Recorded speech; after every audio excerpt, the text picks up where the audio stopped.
네, 안녕하세요. 우리 가족 여러분 반갑습니다. 오늘 5월 21일 찐시황 시작해 보도록 하겠습니다. 네, 일단 오늘 우리 시장은 괜찮았습니다. 코스피도 1% 가깝게 상승 마감을 했고요. 특히 코스닥이 제약바이오의 어떤 좀 상승으로 인해서 상대적으로 더 좋은 그런 흐름을 유지를 해줬습니다.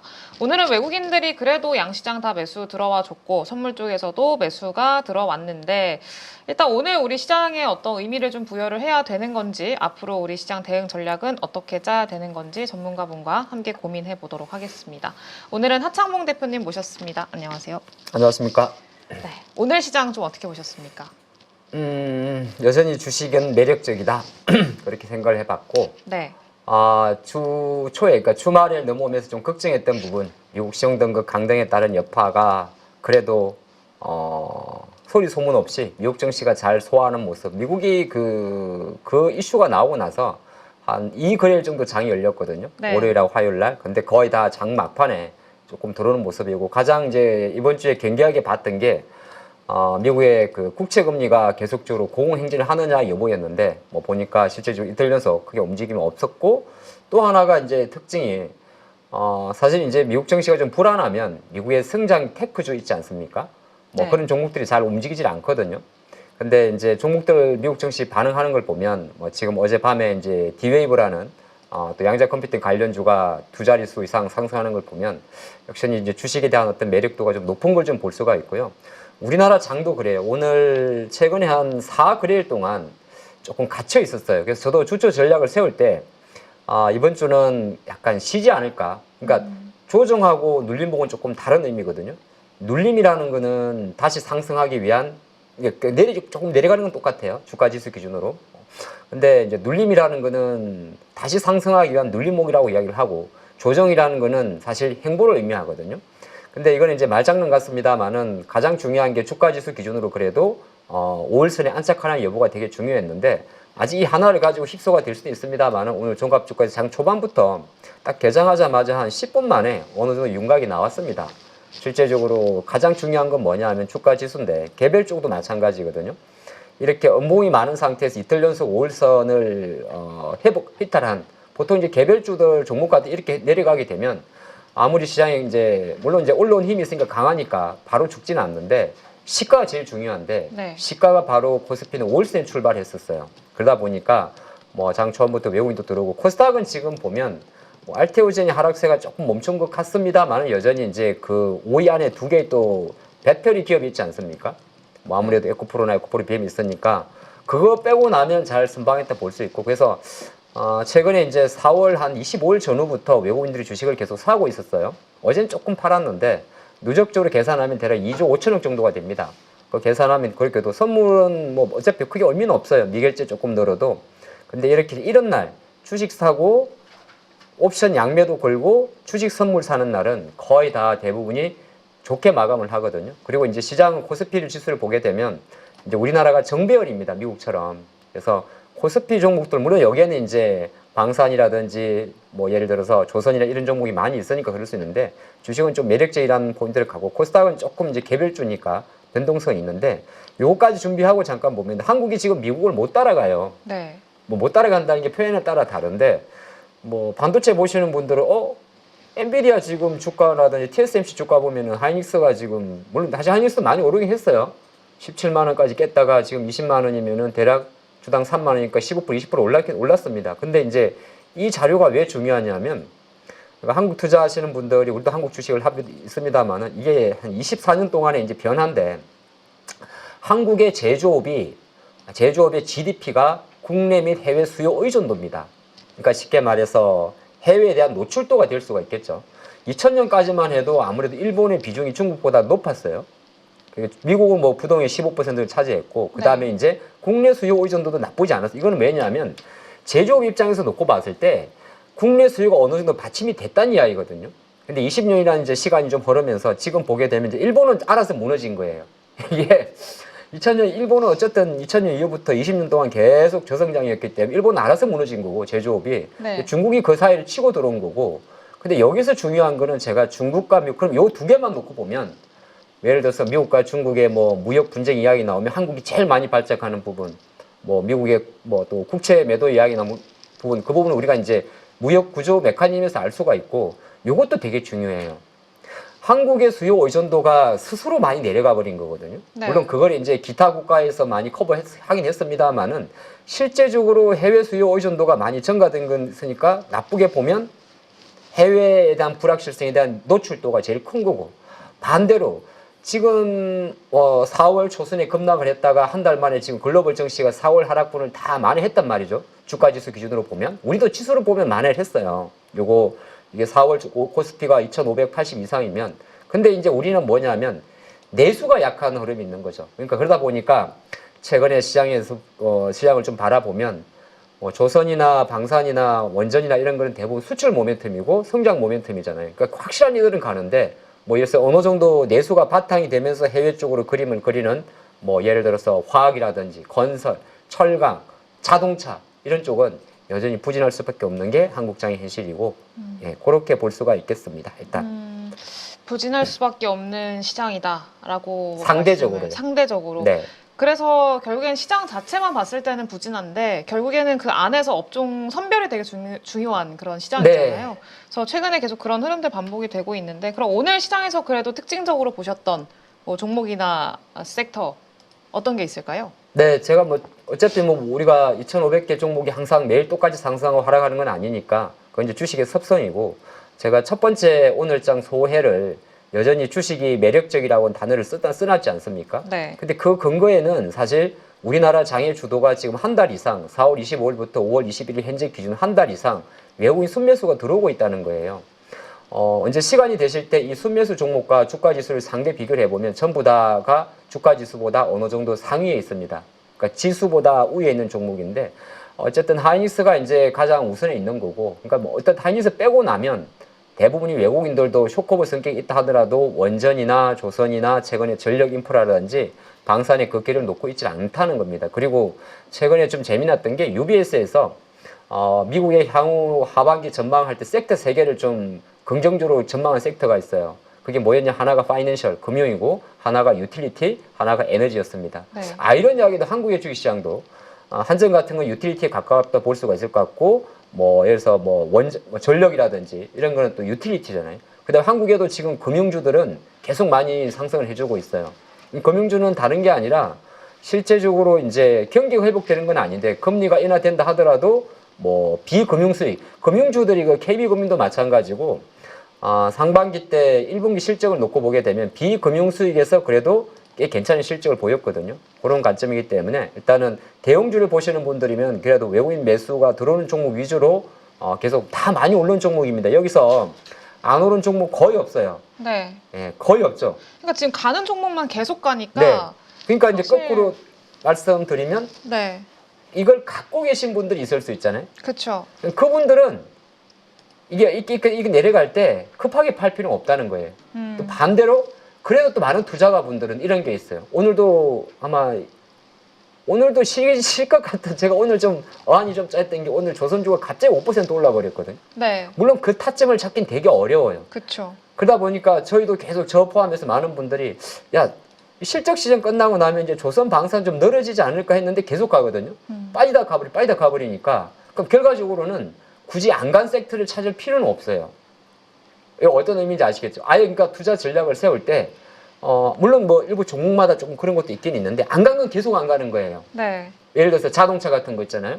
그러면은 야 이제는 미리 예측해가지고 특히나 대형주 같은 거 예측해가지고 조선 방사는 늘어질 거니까 이제 됐고 이제는 이제 자동차 갈 거야 이렇게 물론 저도 생각을 합니다 갈수록. 근데 우리가 이제 투자를 하는 관점에서는 이렇게 큰 돈들 그래도 외국인들이 계속 매수가 들어오는 종목 위주로 봐야 되고 근데 내가 투자하는 관점에서 근데 이거 너무 올랐어 두산 에너빌리티 그러면 기다리세요. 이게 참 어려운 게 제일 어려운 게 뭐냐 하면 기다리는 게 제일 어려운 거거든요. 맞아요. 예, 이게 그러니까 사실 포모가 올 수밖에 없잖아요. 그럼요. 예. 그리고 또 저만 그런 게 아니라 투자분들도 내가 저거 얼마 샀던 거야. 근데 지금 다시 살라니까 못 사겠는 거예요. 그런 종목이 엄청 수두룩 빽빽 할 거예요. 그렇죠. 그럴 때도 제일 힘든 시기인데 그런 거 조금 하시면 좋을 것 같고 제가 오늘 특징주 중에 하나의 접근주를 뽑은 이유도 뭐 다른 것도 있습니다만은 이게 1분기 실적인데 초록색이죠. 지금 한투나 미래 같은 경우는 1분기가 이 정도 페이스면 한투, 미래, 삼성, 키움 한 4개 증권사 연말에 이 페이스라면 영업이익 1조 클럽에 들어가잖아요. 네. 그러니까 이거를 뭐 지금 많이 오른 삼성증권을 뭐 급하게 사라, 뭐 키움증권을 사라고 그런 걸 떠나가지고 시장 관점에서는 사실 증권주의 실적이 좋아진다는 걸 염두를 하시고 나중에 또 분명히 시장은 기회로 옵니다. 우리가 투자자분들이 주식을 하다 보면 오늘 상승한 종목에 계속 포커스를 맞추다 보니까 이런 기업들의 실적이 좋아진 걸 잊고 있거든요. 네. 예, 제가 오늘 장중에 특산 네오록스라는 종목이 갑자기 올라가서 얻어 걸려서 수익이 났어요. 얻어 걸렸어요. 얻어 걸렸다고. 그러니까 내가 분석한 잘하셨어요. 내가 축하드려요. 아니 특산 네오록스가 네. 제가 생각한 투자 포인트와 전혀 다르게 올랐어요. 그쵸. 보통, 네. 예, 저는 특산 네오록스가 그 3만 원대 초반 정도에 한 2주 전부터 다음 주 이제 애플을 생각하고 애플, 아이폰, 아이패드 생각하고 네. 그게 특산 블랙 PDL이 특산밖에 없거든요. 음. SDI 그래서 그거 포인트를 했는데 오늘 생뚱맞게 HSGR입니까? 원자료 그 발전, 예, 폐수 보일러 이런 거죠. 요 모멘텀으로 올라버렸단 말이죠. 근데 그게 거꾸로 말하면 내가 잊어먹었지만은 시장은 그것을 기억하고 있거든요.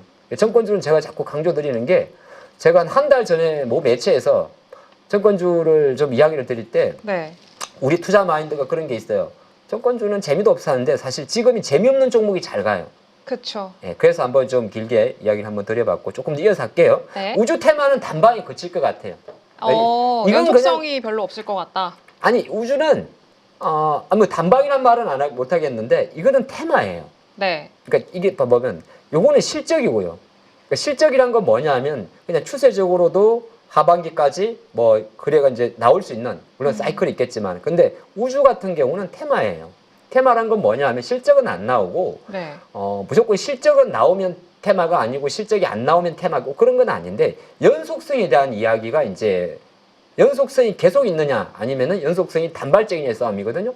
오늘 아침에 이제 장 끝나자마자 어차피 NXT부터 움직였지 않습니까? 그쵸. 근데 이제 미국대로 트럼프가 이제 우리 그 아이언돔이라 그러죠. 예, 이거 이제 미사일 방어 체제 그런 거를 이제 구축한다 그런 이야기 하나 나오고, 그러니까 미사일 같은 거 방사하면 이렇게 보호막을 쳐가지고 예, 공격을 막는 걸 말하죠. 그 다음에 이제 또 삼성 같은 경우도 실제적으로 그런 이야기를 하니까 이제 좀 많이 움직였는데 물론 그 관련해가지고 최근에 이제 약간 기관들이 좋아하는 종목들은 있기는 있어요. 인텔리안테크라든지 세트레가이라든지 이런 기업들은 오늘 의미 있게 돌아왔기 때문에 눌림 이후에 추가적인 상승을 하긴 합니다. 근데 이제 뭐 캔코 에어로스페이스라든지 뭐 예를 들어서 에피위성이라든지 밑에 있는 루미러, 제노코, 기타 등등 많은 우주 관련주들은 일단은 트레이딩 용량 그러니까 매매를 할 때 이거는 트레이딩이면 트레이딩명에 맞게 해야 돼요. 왜냐하면 트레이딩에 맞는다는 말은 두 가지 기술적 분석과 손절선에 대한 확고한 어떤 룰을 정하는 거고 이 섹터가 테마성으로 매매가 아니라면 그 다음은 뭐냐면 기술적 분석보다는 사실은 그 분할 매수의 묘미거든요. 네. 두 가지를 조금 괴를 짚고 보시는 게 좋고 예, 일단 여기까지 하도록 하죠. 알겠습니다. 테마성으로. 그러면은 그거는요? 삼성물산도 오늘 사실 뭐 이제 삼성물산이 뭐 우주 관련해가지고 우주산업 뭐 진출한다 뭐 네. 이런 내용들도 있었잖아요. 네. 아까 여기 내용이 있지만은 발사대 건설이나 시공기술 같은 경우에 주축은 삼성물산이 들어가는 거죠. 예, 그렇게 네. 볼 수도 있고 또 하나가 지금 이제 건설 쪽을 놓고 봐, 어차피 플랜트 쪽이니까요. 그게 이제 삼성이 하게 되면 삼성이 이제 이걸 담당하게 되는 거고, 원래 삼성에서 삼성 엔지니어링 같은 경우는 요거는 이제 자원 쪽 플랜트가 되는 거고요. 만약에 발사대나 이런 걸 하게 되면 거의 삼성물산 쪽에서 아마 하는 그림으로 갈 수가 있고, 또 하나가 지금 현대건설하고 삼성물산 같은 경우는 현대건설이 예전에 제가 미국의 모 SMR 회사와 협력했다는 이야기를 좀 들었던 것 같은데, 네. 그러니까 그건 이제 SMR 관련 모멘텀이 좀 붙어 있어요. 원전 모멘텀이 다각화돼 있다. 그렇죠. 그런 게 있고 또 하나가 바로 이건데요. 오늘 삼바가 장마치고 조회 공시를 하나 했습니다. 삼성 바이오닉스죠. 네. 공시 기한이 이제 오늘 며칠이죠? 21일이죠. 네. 내일 12시까지인데 뭐 해당 사항 없다고 답변할 확률이 되게 높은데, 삼성 바이오닉스 인적 분할 추진 보도서입니다. 이게 뭘 의미하는 거냐면 삼성 바이오로이스 같은 경우는 실제적으로 2022년도에 삼성 바이오로이스의 핵심 사업 삼성 바이오에피스를 100% 지분 자회사로 갖고 있습니다. 근데 이제 삼성 바이오로이스는 실제적으로 이걸 가지고 물적 분할을 할지 아니면은 합병 상장할지에 대해서 고민이 많습니다. 실제적으로 삼성 바이오 에피스가 네. 우리가 알고 있는 삼성 바이오 시밀리 핵심 비즈니스를 진행하는 부분이 되거든요. 근데 이 상황에서 지금 물적 분할을 하게 되면은 바로 요거도 먹습니다. 그렇죠. 예, 왜냐면 요거는 먹는 말이 어떤 말이냐면 지금 상법 개정안 포함해서 복잡한 이해가 있기 때문에 삼성의 스타일상으로는 물적 분할을 하지 않고 한다게 된다면 시장에서는 합병하는 방법이 있습니다. 이게 무슨 말이냐면 어차피 100% 지분 자회사이기 때문에 이거는 뭐 합병 매수 청구 반대권도 생길 필요가 없는 거고, 그럼 삼바가 에피스를 100% 흡수 합병한다, 그런 그림을 갈 수 있고, 또 하나 방식은 나오는 게 시장에서 야 그러지 말고 어차피 삼성 바이오 에피스가 실적이 나는 기업이니까 네. 이 판에 인적 분할을 해버리자. 인적 분할을 한다는 건 뭐냐 하면 똑같은 회사가 하나가 또 쪼개지는 거죠. 네. 요거는 물적 분할에 대한 쪼개기 상장과는 다른 거예요. 물적 분할해가지고 쪼개기 상장하는 거는 LG화학이 LG에너지솔루션 물적 분할해가지고 복수 상장한 게 물적 분할 성격의 쪼개기 상장이고, 인적 분할은 원래 있는 사업을 모양만 두 개 나눈 거거든요. 그러니까 삼성 바이오 에피스가 상장이 되는 거죠. 근데 시장에서는 이제 답변 공시는 내일까지 나와 있습니다만 아마 보통 우리나라 공시 규정상 뭐 진행 중이나 해당 사항 없습니다라고 나올 확률이 되게 높고, 네. 또 일각에서는 그런 이야기를 잠깐 해요. 이것 때문에 혹시 삼성전자를 누르고 있을 거 아닐까 생각 잠깐 해봤는데, 또 나오는 이야기가 삼성이 보면 지배구조가 이재용 회장이 실제적으로 보게 되면 삼성 바이오로직스를 지배를 하죠. 네. 그리고 삼성의 실질적인 지배구조는 삼성물산이 삼성전자를 지배하는 구조입니다. 그렇죠. 그리고 나고 봤을 때는 실제적으로 또 삼성물산은 삼성 바이오로직스의 지분을 갖고 있습니다. 그러니까 만약에 삼성 바이오로직스의 인적 분할 그림으로 갔을 때 추론할 수 있는 스토리는 삼성물산이 갖고 있는 삼성 바이오로직스의 지분을 삼성전자로 주고, 그런 상태에서 만약에 어쩌고저쩌고 한다면 시장에서 혹시 가끔 말했던 삼성이 갖고 있는 지금 여러 가지 향후 스토리 중에 하나가 파운드리 분사를 딱 빼고 났을 때 삼성의 지배구조 개편해서 삼성전자 홀딩스, 삼성전자로 분할하는 그림으로 갈 수도 있어요. 그러니까 사업회사 성격의 삼성전자를 남기고 지주회사 성격, 그다음 투자회사가 되는 거고, 밑에 이제 사업회사 성격으로 가르겠죠. 그렇게 되면 나중에는 사실 삼성 파운드리가 분사될 수도 있어요. 네. 근데 그건 너무 먼 이야기고, 근데 시장에서 이제 그런 생각을 잠깐 합니다. 삼성 바이오로직스의 향후 인적 분할 이 스토리가 만약에 현실화된다면 시장 일각에서 추론하는 거는 삼성전자의 지배구조, 삼성전자 홀딩스에 대한 가능성까지도 열어둘 필요도 있다, 그런 말도 잠깐 하거든요. 그런 거 한번 지켜보시면서, 이건 아주 먼 이야기이긴 해요. 네. 근데 한편으로는 이거는 삼성 바이오 입장에서는 주가가 오늘 상승할 수 있는 요인은 맞아요. 예, 그 관점으로 보는데, 물론 이제 이게 삼성 주식이 사실 우리가 뭐 예측하기 좀 어려운 주식인데, 어쨌든 간에 삼성 바이오가 그래도 100만 원을 지지하면서 올라오니까 시장 관점에서는 지수는 잡아줬다, 일단 이렇게 보도록 하고, 요 부분은 향후 진행된 사항을 보고 추후에 조금 추가적으로 할 수 있을 때 해드리도록 하겠습니다. 알겠습니다. 지배 구조까지 좀 거론이 된다라는 게 상당히 의미가 있는 것 같은데, 어쨌든 지금 뭐 삼성 바이오로직스가 7% 정도 그 넥스트 트레이드 쪽에서도 움직임이 나오고 있네요. 상승. 또 올라요? 7% 정도 지금이에요. 네, 7.3%. 현재 시간 기준으로. 본장 포함해서? 본장 포함해서. 그렇죠. 네, 아무튼 알겠습니다. 그러면은 이제 앞으로 우리 시장에 좀 변수가 될 수 있을 만한 어떤 일정이나 모멘텀, 뭐 이벤트, 뭐가 좀 있을까요? 우리가 주목할 만한? 뭐 요건 희망사항인데, 네. 앞으로는 좀 물론 주식을 희망사항 이렇게 남기면 안 되는데, 뭐 찐시황이니까, 예, 이거는 이제 찐시황은 오늘 장을 정리하고 다음 장을 뭐 약간 예측하는 거잖아요. 네. 예. 이건 찐상황이잖아요. 왜 이렇게 머뭇거리세요? 아니 내가 적어놓고 좀 민망해서 한번 내일장 체크 봅시다. 포인트 적어놨더니 네. 밑에 게 핵심이거든요. 제발 좀 반도체 튀고 2차 전지 안 빠졌으면 좋겠다. 이게 바람이에요. 이거는 분석이 아니에요. 네. 이게 왜냐하면 아니 뭐 사실 이게 지수만 보면 그렇게 걱정이 안 돼요. 네. 실제적으로 뭐 물론 내일 밀려도 밀리는 거는 결정적으로 이 친구들 싸움이잖아요.